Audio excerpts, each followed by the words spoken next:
오늘 우리에게 주시는 하나님의 말씀은 마가복음 2장 13절에서 17절까지의 말씀입니다. 마가복음 2장 13절에서 17절까지의 말씀을 교독하시고 마지막 절은 함께 합독하겠습니다. 예수께서 다시 바닷가에 나가심에 큰 무리가 나왔거늘 예수께서 그들을 가르치시니라. 또 지나가시다가 알페의 아들 레이가 쇠관에 앉아 있는 것을 보시고 그에게 이르시되 나를 따르라 하시니 일어나 따르니라. 그의 집에 앉아 잡수실 때 많은 세리와 죄인들이 예수와 그의 제자들과 함께 앉았으니 이는 그러한 사람들이 많이 있어서 예수를 따르미로라. 바리새인의 서기관들이 예수께서 죄인 및 세리들과 함께 잡수시는 것을 보고 그의 제자들에게 이르시되 어찌하여 세리 및 죄인들과 함께 먹는가? 예수께서 들으시고 예수께서 들으시고 그들에게 이르시되 건강한 자에게는 의사가 쓸데없고 병든 자에게라야 쓸데있느니라.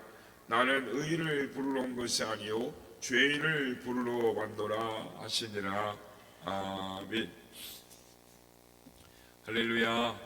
오늘도 우리 함께 하신 주님을 찬양합니다. 그리고 새벽을 깨워 기도의 향유로 나오신 모든 성도님들께 하나님의 은혜와 평강이 함께 하시기를 기원드립니다. 교회 생활을 하다 보면 사람들로 인해서 힘들 때가 있고 또 우리의 이상이나 가치관과 어긋나는 일 때문에 이 갈등을 겪는 경우가 있습니다. 그래서 어떤 사람들은 그런 갈등을 잘 해결하지 못한 채 교회를 옮기는 경우도 있고 심지어는 아예 교회를 다니지 않겠다고 말하는 사람들도 있습니다. 여러분, 어떤 교회가 좋은 교회일까요? 우리가 인정하는 가장 건강한 교회는 초대 교회입니다. 그래서 사람들은 건강하지 못할 때 이렇게 외칩니다. 초대 교회로 돌아가자. 이 주장에는 모두가 공감하고 반대하는 사람들이 없을 것입니다. 요한계시록에는 초대교회 7교회가 나와 있습니다. 그리고 그 7교회 중에 칭찬만 받는 교회, 책망만 받는 교회, 칭찬과 책망을 겸하여 받는 교회도 있습니다. 그래서 이 7교회 중에 칭찬만 받는 교회는 2곳밖에 없다는 것만 봐도 주님의 이름으로 모인 공동체에 부족함과 연약함이 많다라는 사실을 우리는 잘 알 수 있습니다. 빌라델비아 교회, 서머나 교회, 그리고 에베소 교회는 건강한 교회의 대표성을 지니고 있는 상징적인 교회들이라고 할 수 있습니다. 에베소 교회 예를 보더라도 그들의 공동체는 우상과 황제 숭배 그리고 음란과 타락의 도시에서 신앙의 정절을 지키며 살았기에 칭찬받기에 충분한 교회임이 틀림없습니다. 그리고 사도 바울도 약 3년간 에베소에서 사역을 할 만큼 심혈을 기울였던 교회입니다. 그러나 이러한 에베소 교회도 알고 보면 문제가 많았던 교회였습니다. 에베소서 4장을 보면 바울 사도는 교회를 향하여 이렇게 권면합니다. 그런즉 거짓을 버리고 각각 이웃으로 더불어 참된 것을 말하라. 도적질하는 자는 다시는 도적질하지 말라라고 말씀합니다. 이게 무슨 말입니까? 초대교회의 건강한 교회의 모델이라고 할 수 있는 에베소 교회 안에서도 도둑이나 거짓말쟁이가 있었다라는 것입니다. 성도들이 교회가 마음에 맞지 않다라고 다른 교회들을 찾아다니지만 사실은 엄밀히 말해서 자신의 이기심과 정욕에 맞는 이 모델을 찾는 경우가 많습니다. 그럼에도 불구하고 많은 사람들이 떠돌아다니는 것입니다. 어느 교회가 내 마음에 들까? 하지만 이 땅엔 완전한 교회란 없습니다. 교회를 말할 때 우리는 이렇게 말할 수 있습니다. 죄인들의 집합소다. 기분 나쁘게 들릴 수도 있지만 인정해야 하는 것입니다. 사실 알고 보면 틀린 말이 아닙니다. 정확하게 말하면 교회는 자신이 죄인임을 인정하고 고백하는 모인 사람들의 공동체입니다. 또한 교회는 육신의 질병뿐만 아니라 심령의 질병을 치료받기를 원하는 사람들이 모인 공동체이기도 한 것입니다. 그래서 교회 안과 밖의 이 차이는 바로 여기에서 구별이 되는 것입니다. 17절에 보면 주님 말씀하십니다. 예수께서 들으시고 이르시되 건강한 자에게는 의사가 쓸데없고 병든 자에게라야 쓸데있느니라.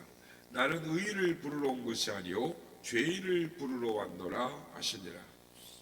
건강한 사람은 필요 없다, 의인들은 필요 없다라고 말씀하십니다. 주님을 만난 사람들의 최초의 고백은 이것입니다. 주여 나는 죄인으로서이다. 베드로가 그랬고 안드레가 그랬고 바울 사도가 그랬습니다. 죄인인 줄 모르고 살았는데 주님을 만나고 나니까 죄인임을 알게 되는 것입니다.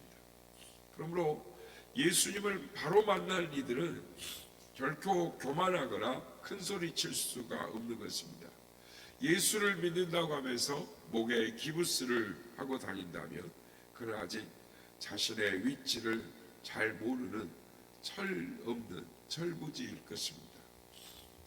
오늘 본문 말씀을 보면 주님께서 바닷가에서 사람들을 가르친 후에 동네로 들어오셔서 지나가시다가 못 보실 것을 보신 사건이 소개되어 있습니다.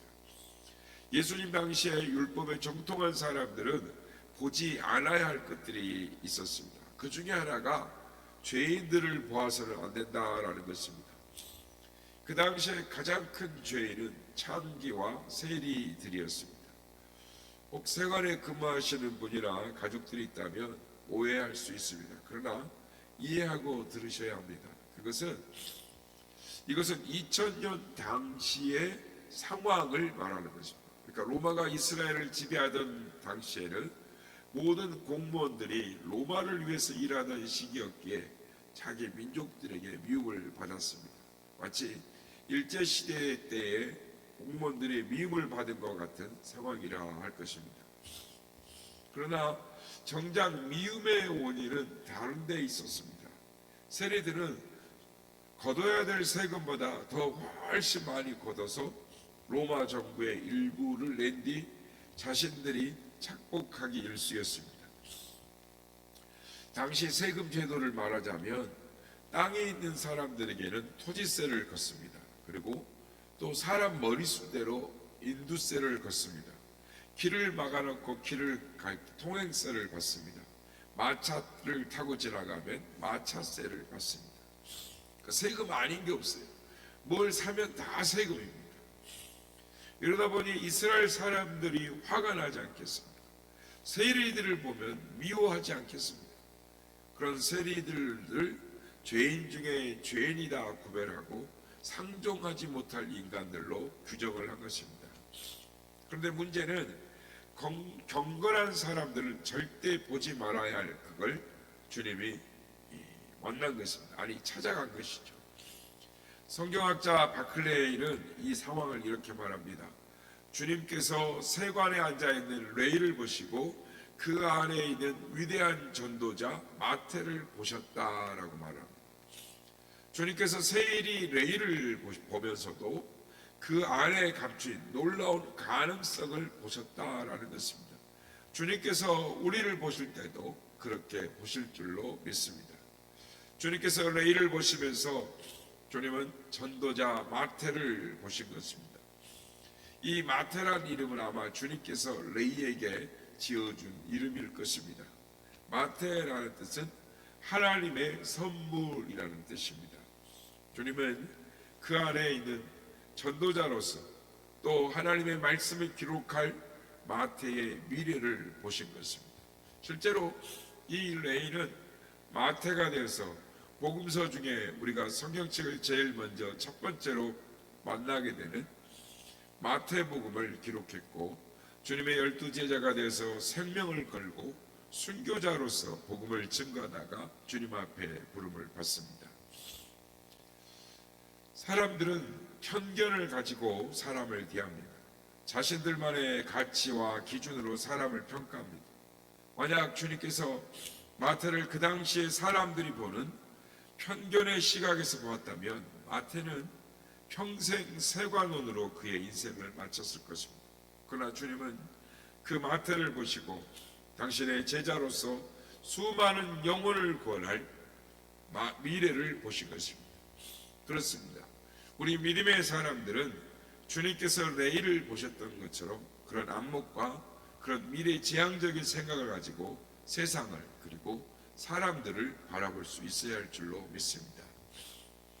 두 번째로 우리가 생각할 것은 주님께서 그를 보시고 인정하실 뿐만 아니라 그를 초청해 주셨다라는 것입니다. 여러분, 사람이 제일 행복한 것이 무엇이라고 생각하십니까? 그것은 나를 알아주는 사람을 만나는 것입니다. 직장 생활이 가장 행복한 것은 나의 능력을 인정해주는 윗사람을 만날 때, 그러니까 주인을 만날 때 행복한 것입니다. 아무리 열심히 일을 하려고 해도 계속 질책을 하면, 지적을 하면 일할 맛이 나지 않는 것입니다. 그러나 나를 알아줄 때 출근한 맛이 나고 일할 맛이 나는 것입니다. 회사에서 어떤 프로젝트를 준비해서 제출했을 때 윗상사가 그것을 그냥 집어던지는 경우들이 많습니다. 그때는 진짜 직장 생활하기 싫다라는 말을 하는 경우가 절로 나오는 것입니다. 하지만 지금 당장은 부족해도 야, 너 정말 가능성 있다, 다시 한번 해봐라 라고 자신을 알아주고 인정해주고 기다려줄 때 그 회사를 위해서 평생을 몸바쳐 일할 수 있지 않겠습니까? 사랑도 마찬가지인 것입니다. 자기의 마음을 알아줄 때 사랑하게 되는 것이죠. 믿음도 마찬가지인 것입니다. 자기를 알아줄 때 그 사람을 믿는 것이죠. 사람들이 왜 교회를 못 정하고 여기저기 방황합니까? 자기를 알아줄 목자를 만나지 못해서 그렇습니다. 자기를 알아줄 사람을 만나면 생명을 걸고 목숨을 걸고 충성하는 것입니다. 그러나 여러분, 교회에서 신앙생활할 때 사람에게 위안 받으려 하지 마시고 주님으로부터 위안을 받으려고 하시길 바랍니다. 주님을 만나는 데에 신앙생활에 온 힘을 쏟으시길 바랍니다. 주님을 바로 만나시면 여러분의 인생을 걸 만큼 좋은 삶이 될 줄로 믿습니다. 주님을 만나시는 여러분 되시길 주의 이름으로 축복합니다. 오늘 본문을 보면 주님께서 내일을 인정해 주시고 나를 쫓으라 라고 말씀하십니다. 나를 따르라 라고 하십니다. 그때 마태의 태도는 군더더기가 없습니다. 그냥 그 자리에서 일어나 따르니라 라고 간단한 것입니다. 그렇습니다. 결단은 간단한 것입니다. 복잡하지 않습니다. 우리 주님께서 레이를 불러주셨을 때, 자기를 인정하고 알아주셨을 때 레이도 다른 얘기를 하지 않습니다. 일어나 따르니라, 결단하는 것이죠. 우리 주님께서 말씀하셨습니다. 건축자의 버린 머릿돌이 성전의 모퉁이돌이 되었느니라. 사람들은 그를 버렸습니다. 법도 그를 버렸고 관습과 전통도 그를 버렸습니다. 그런데 주님께서 그 버린 돌을 모퉁이돌 되게 하셨습니다. 가장 빛나게, 가장 중요하게, 가장 소중하게 사용해 주셨습니다. 사랑하는 여러분, 사람들이 말합니다.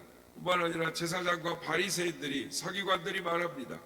왜 예수는 죄인들과 같이 먹고 마시는가? 그때 주님께서 만약 내가 이 제도 속에서 인정을 받지 못하면 내가 앞으로 회당에 가서 가르치지도 못할 것이고 내가 앞으로 이스라엘에서 주의 복음을 증거하지 못할지도 모르겠다. 아니면 내가 이 사회 기득권층인 저 바리새인과 서기관들의 인정을 받지 못하면 내가 굉장히 어려움을 당할지도 모른다. 그래서 주님의 소신을 꺾고 죄인들과 같이 식사하는 그 자리에 자신들을 지적하는 그 자들 앞에서 이렇게 저렇게 내가 이 사람들을 밥 먹게 되었는지, 왜 이런지 설명을 하고 변명하고 변호하지 않으십니다. 오히려 17절에서 주님 말씀하십니다. 그래, 내가 죄인들 때문에 왔다. 너희들은 죄인이 아니라고 생각하지. 그래서 너희들 스스로가 의인이라고 생각하지만 나는 의인을 위해서 온 것이 아니라 나는 죄인을 부르러 왔노라 라고 말씀하십니다. 정확하게 말하면 죄인이라고 고백하고 깨달은 사람들을 위해서 오셨다라고 말씀하시는 것입니다. 가슴을 치고 부끄러워 얼굴을 들지 못하고 죄인임을 깨닫는 그들을 위해서 내가 왔다라는 것입니다. 사랑하는 성도 여러분, 오늘 본문에서 주님은 건강한 사람들이 아닌 병든 사람들을 위해서 오셨다라고 말씀합니다. 의인이 아닌 죄인을 위해 오셨다고 말씀합니다. 오늘 저와 여러분이 바로 주님께로부터 치료받아야 할 환자인 줄 믿습니다. 주님은 상한 심령을 가진 자들에게 내게로 오라, 내가 너희를 쉬게 하리라 말씀하시는 것입니다. 죄인임을 깨닫는 자들에게 내 죄 사함을 선언하노라 라고 말씀하십니다. 중풍병자에게 육신의 질병보다 우선적으로 죄의 문제를 먼저 해결해 주시는 것입니다. 말씀을 마치겠습니다. 주님께서 세상의 편견을 깨뜨리시고 마태 속에 있는 미래의 무궁한 재능과 능력을 보시고 그를 인정하시고 불러주셨을 때 마태는 생명을 다해서 주님의 제자로 충성할 수 있었습니다. 이제 우리도 주님의 안목을 가지고 세상을, 사람을 바라봐야 될 것입니다. 주님의 안목을 가지고 바라볼 때 시험들 일이 없습니다. 도둑이 많다고, 거짓말쟁이가 많다고 시험들 일이 없습니다. 결국 교회라는 공동체는 자신이 부족한 죄인임을 인정하고 새로워지기를 원하는 주의 백성들이 모인 공동체인 줄 믿습니다. 세상은 죄인이라고 쳐다보지 말라고 법으로 정하고 멸시하지만 주님은 그들을 부르셨고 그들과 함께 있기를 좋아하셨고 지금도 그 사랑으로 우리를 사랑하고 계신 줄로 믿습니다. 사랑하는 성도 여러분, 우리는 주님을 닮아가는 사람들입니다. 바라기는 주님께서 우리를 사랑하시고 용납하시는 그 시각을 가지고 주위의 사람들을 바라보는 우리가 되기를 원합니다. 그리고 주님께서 가신 그 길을, 그 걸음을 따라가는 참된 주의 제자들이 다 되시기를 예수님의 이름으로 축복합니다.